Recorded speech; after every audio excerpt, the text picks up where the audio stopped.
Hey guys, Paranormal Inc. Ohio here with another podcast episode. Tonight's episode is going to be about demonic possessions, some that I have found around the world throughout time.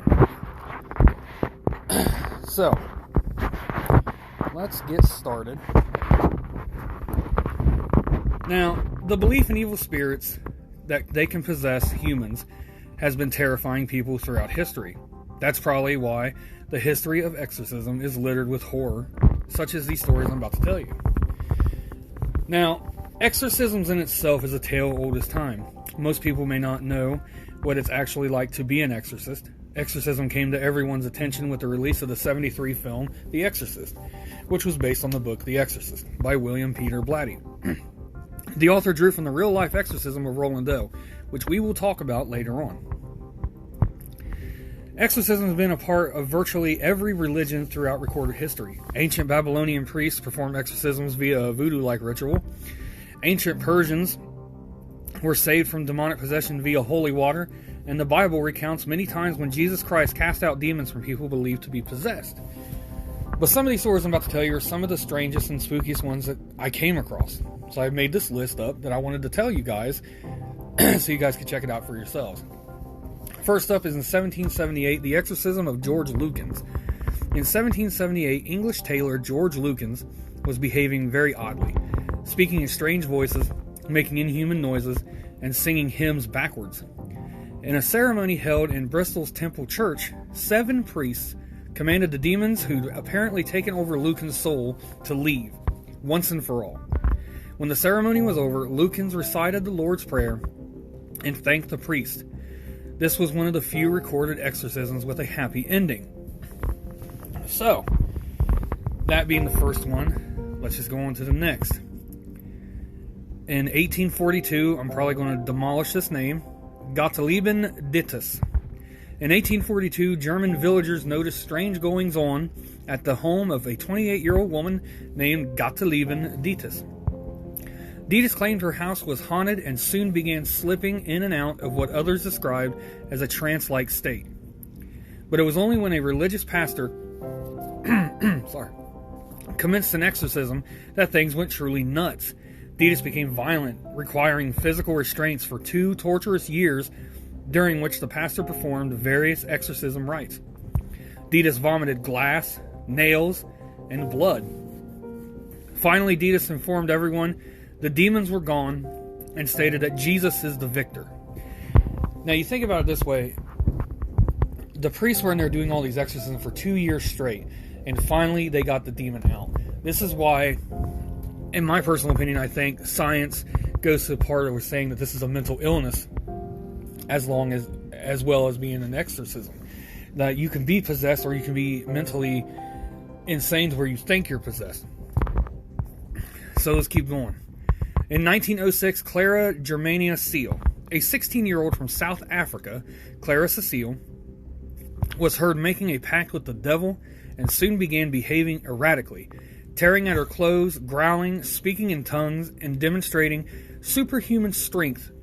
In 1906 and 1907, 2 priests performed exorcisms on Clara, during which her skin burned when touched by holy water, and her body levitated before 170 witnesses.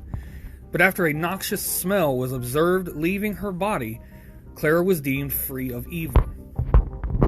And can you imagine that, guys? You just see something, a person just levitating in air. That would, wow. Alright, moving on to the next one. Let's go to 1949. Now here's where we're going to talk about Roland Doe.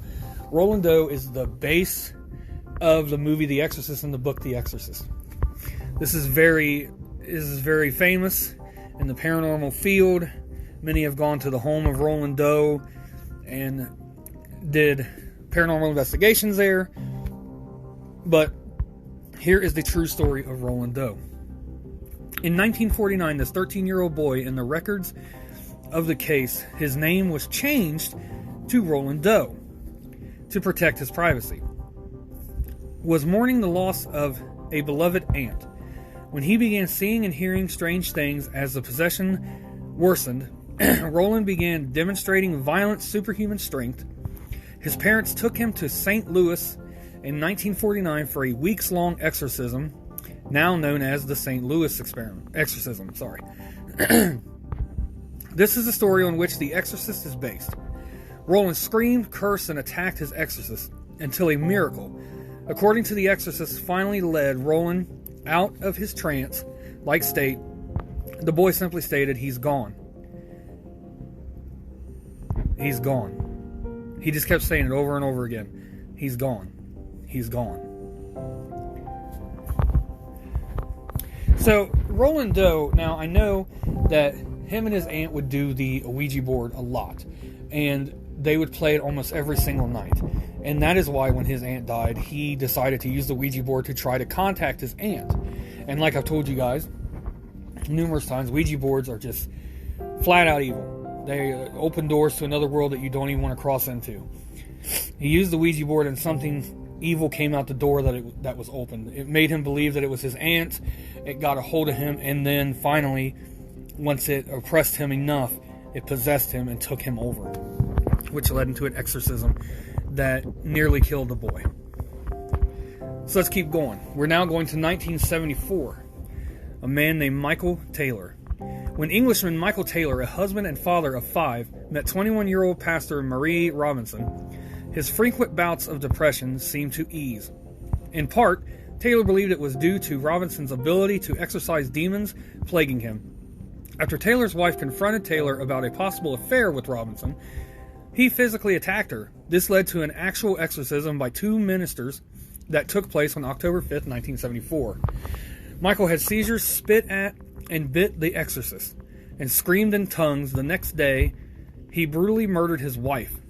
He wasn't convicted, however, because of the defense's argument that the exorcism had made him insane. So now they're going to trial because this man has killed his wife, and because she believed that they were having an affair. Could they have been having an affair and they just got caught and he decided, hey, we're going to do whatever I can to make this look like it's real, so he did the exorcism and then blamed it on that to kill his wife to get rid of her? I don't know, that's for you guys to decide. But that was one of the craziest ones that I'd ever heard of. This man killed his wife, and just because he was possessed and the exorcisms did not go correctly. So, 1976. This is another famous one. Annalise Michel. Annalise Michel was based. The Exorcism of Emily Rose was based on Annalise Michel. So, it took place in Germany.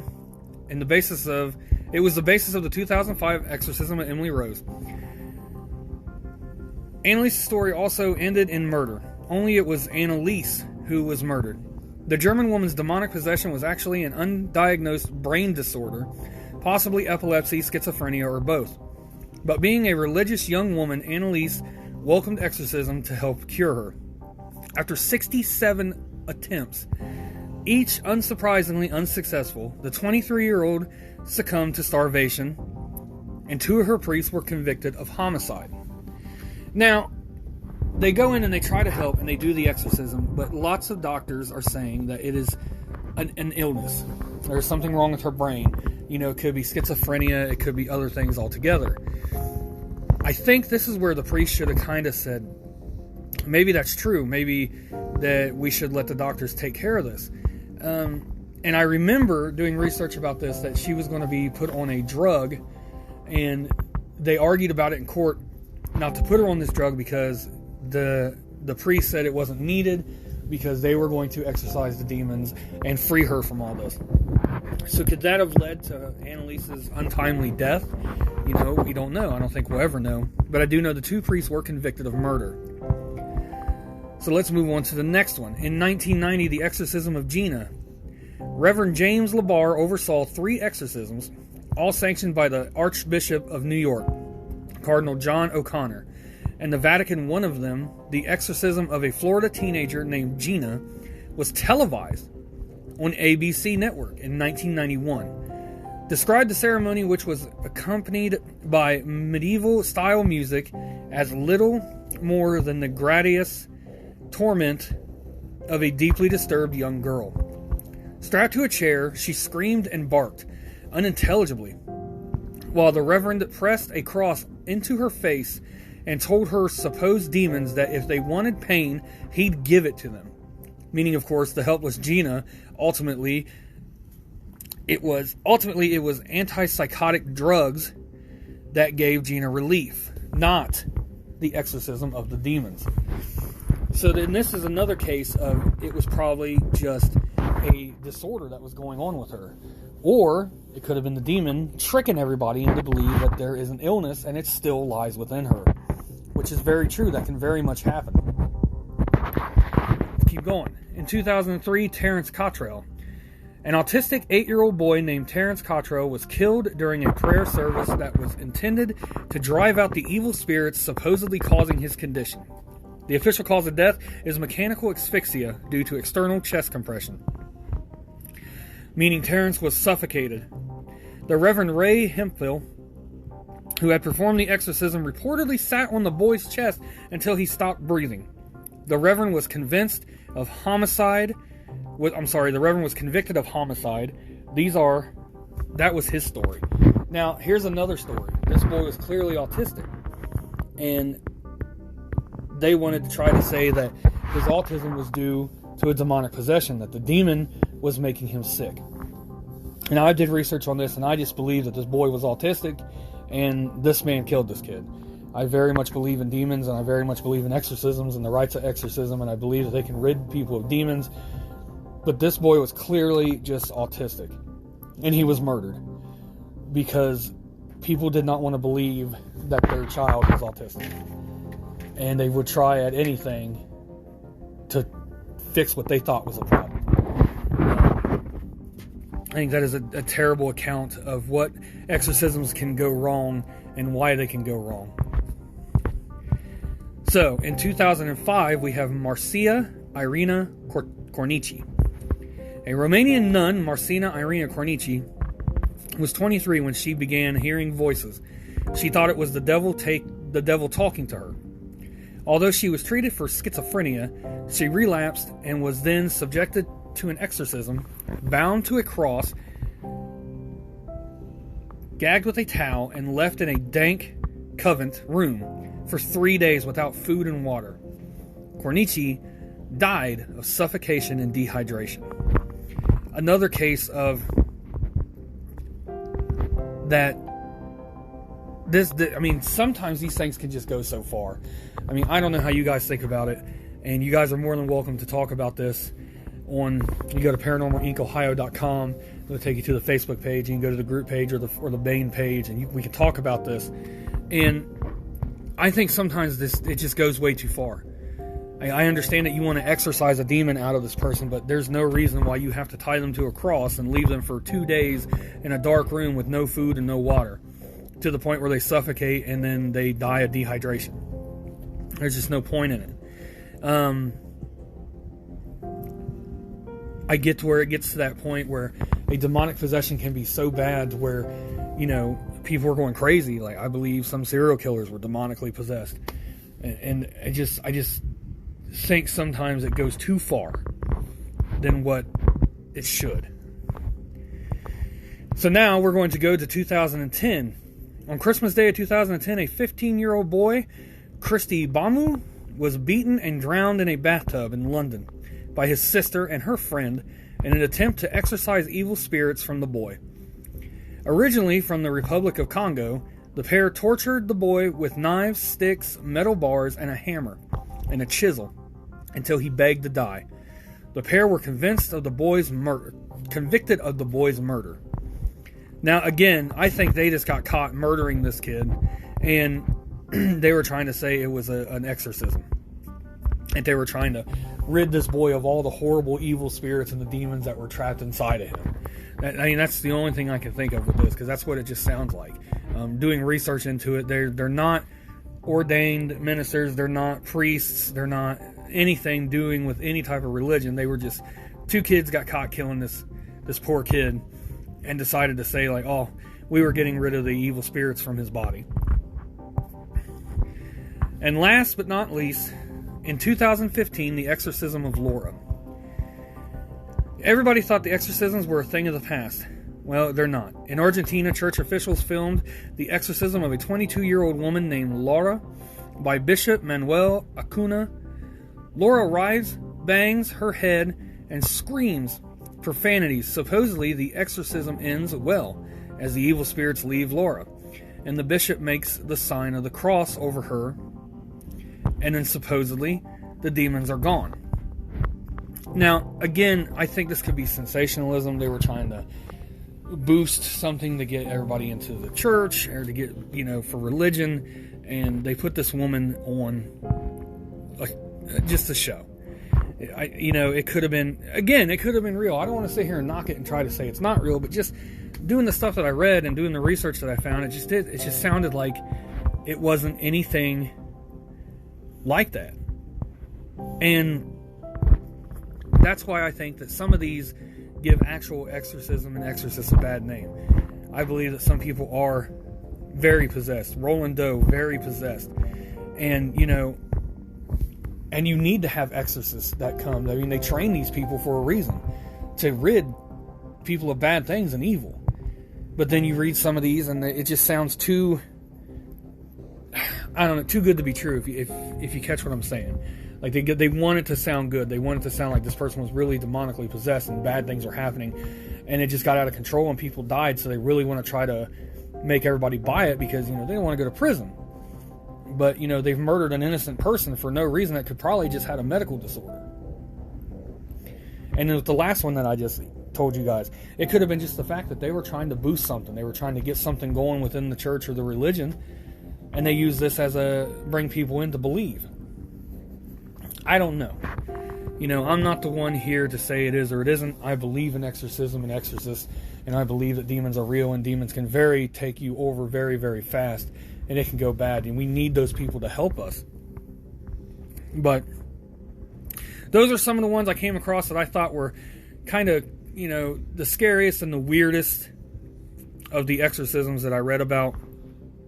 Some of them just sounded far-fetched, and some of them are truly real and just terrifying. So I hope you guys enjoyed tonight's episode. If you guys want to, you guys should always come check us out on ParanormalIncOhio.com, which will take us to our main page on Facebook. Then you can find the Paranormal Inc. Ohio group page, which is Paranormal Inc. Ohio Group. You can check us out on YouTube at the same name, Paranormal Inc. Ohio, and on TikTok under Paranormal Inc. Ohio. And if you guys have any questions or anything you want to ask, just feel free to come on any of those venues and message me, and I can try to help you out the best that I can. I like to include each and every one of you because, it's why I do this stuff. I've been in the paranormal field since 2005. I've done many investigations, and I just feel that everybody should know about it. I want people to hear it and want people to see that it's real. So, but everybody has their own opinion on things. I don't want to try to make anybody try to change their opinion or anything. And I also welcome the people that are skeptics and they want to ask me questions too. Come on, ask questions. So I hope everybody has a good night. Thanks again for checking us out, guys. And every Monday night, as you know, we have a podcast. And every Thursday night, we have a ghost story, which is also going to be formatted into the podcast. And every Friday night, live at 10 p.m. is our Fear Friday Lives on Facebook at ParanormalIncOhio.com, where you can also check out the ghost story on Thursday nights at 10 o'clock. So again, I hope you guys enjoyed this, and I hope you guys have a good night. Thank you.